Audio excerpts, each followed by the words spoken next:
دہل جائے. جس باپ کی رضا میں رب کی رضا ہے اس باپ کا دل توڑنے والے جوان کو چاہیے کہ اپنی جوانی پہ ترس کھائے. اللہ کے نبی نے فرمایا او بھائی رضا الرب فی رضا الوالد, باپ کی رضا میں بھی خدا کی رضا ہے. وسخط الرب فی سخط الوالد, اور باپ کی ناراضگی میں خدا کی ناراضگی ہے. جو لوگ اپنے باپ سے یوں فرمائش کر کے اس کا دل توڑتے ہیں, باپ ماحول کو دیکھتے ہوئے آپ سے متاثر ہو سکتا ہے کیونکہ آج کل ٹرینڈ بن گیا, کہا اگر آپ نے میرا مطالبہ پورا نہ کیا تو جان کھپا لوں گا, گھر میں نہیں رہوں گا, یہ کر لوں گا. لوگ سمجھتے ہیں کہیں ہاتھ سے نہ چلا جائے. آج تو جوانوں اسکولوں سے یوں ہی ہاتھوں سے چلے جاتے ہیں. باپ اپنے جوان کو بڑا کورس کرا رہا ہے, IAS کی تیاری کر رہا ہے, اسے اس نے LLB کی تیاری کرائی ہے, اسے اس نے MD MBBS کرایا ہے, اسے اس نے سب کچھ کرا دیا, وہ شادی کی تیاری کر رہا ہے. مگر یہ ہے کہ بہت سارے وہ بچے ہیں جو اپنا جوڑا تلاش کیے پھر رہے ہیں اور یہ پتہ نہیں ہے کہ کس مذہب سے متعلق ہے یا کس کمیونٹی سے متعلق ہے. لڑکیوں اور لڑکوں میں یہ رواج چلا جا رہا اور لوگ اس کی وکالت کر رہے ہیں کہ اگر لڑکا لڑکی کو بدل آ جائے اسے اختیار ہے کہ وہ شادی کر سکتا ہے. مانتا ہوں کہ بالغ ہونے کے بعد شریعت اختیار دیتی ہے, مگر معاشرت بھی تو کوئی چیز ہوتی ہے.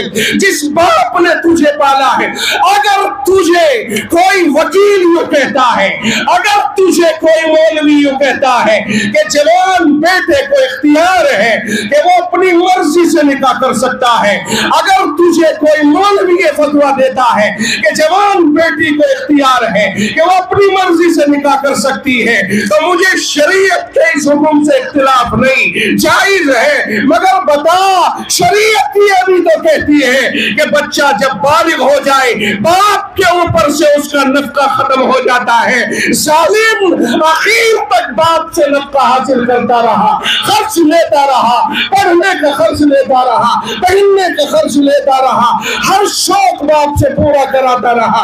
آج مسئلے کو کہتا ہے مجھے اختیار ہے. نہیں, معاشرت کچھ اور کہتی ہے. معاشرت کو عمل میں لائیے, معاشرت کا بھی ایک تقاضا ہے. اللہ اللہ اللہ, بہت خوب مولانا, بہت خوب. اگر مسائل پہ عمل کرنا ہے تو کر, شوق سے کر. جب تو 15 16 17 سال کا ہو گیا تھا, 18 سال کا ہو گیا تھا, بالغ ہو گیا تھا, شریعت کہتی ہے باپ کے ذمے سے خرچہ اتر گیا, باپ کے اوپر واجب نہیں رہا کہ بالغ اولاد کے خرچے کو برداشت کرے, لیکن آپ نے تو آخر تک اپنے باپ سے خرچ لیا ہے نا. ایک جانب باپ کو استعمال کرتا ہے اور دوسری جانب کہتا ہے جی میری مرضی, میری مرضی. تیری مرضی بڑی آئی اس دن سے تیری مرضی کہا تھی جب تیرے باپ نے تجھ پہ 50 لاکھ 10 لاکھ 20 لاکھ خرچ کیے. اللہ اللہ. میرے بھائیوں یہ پیغام ہے. جناب رسول اکرم صلی اللہ علیہ وسلم نے فرمایا وَعَنْ شَبَابِهِ فِي مَا أَبْلَى, جوانوں سے جوانی کے بارے میں پوچھا جائے گا, یہ بتاؤ تم نے جوانی کو کہاں آزمایا. لڑکیاں جن کے بارے میں خود جناب رسول اکرم صلی اللہ علیہ وسلم فرماتے ہیں ہن ناقصات العقل, عورتیں عقل کے اعتبار سے کمزور ہیں, عورتیں عقل کے اعتبار سے ناقص ہیں. یہ محبوب کبریا صلی اللہ علیہ وسلم کا ارشاد, عقل کے اعتبار سے ناقص. ایک صحابیہ نے کہا یا رسول اللہ یہ تو کوئی بات نہ ہوگی, ہم عقل کے اعتبار سے کیوں ناقص ہیں, اور آج کے اعتبار سے اگر یہ حدیث سنائی جائے تو کہا جائے کہ نہیں نہیں, عورتیں تو پارلیمنٹ کو سنبھال رہی ہیں, عورتیں تو پائلٹ بن رہی ہیں, عورتیں تو ہوائی جہاز اڑا رہی ہیں. میرے محبوب نے فرمایا کیا 2 عورتوں کی گواہی ایک مرد کے برابر نہیں ہوتی ہے؟ جہاں ایک مرد کی گواہی کام کرتی ہے وہاں 2 عورتوں کی گواہی چلتی ہے. کہا ہاں جی یہ بات تو ہے. فرمایا یہی تو عقل کی کمی ہے, اگر عقل کی کمی نہ ہوتی تو 2 عورتیں ایک مرد کے برابر کیوں ہوتی. اللہ اللہ اللہ. آج کوئی کہنے کے لیے کچھ بھی کہتا رہے, آج کہنے کے لیے کوئی کچھ بھی کہتا رہے, مرد مرد ہوتا ہے, رب کہتا الرجال قوامون علی النساء, عورتوں کو تھامنے والے مرد ہی ہوتے ہیں. بہت خوب. کماتے ہیں,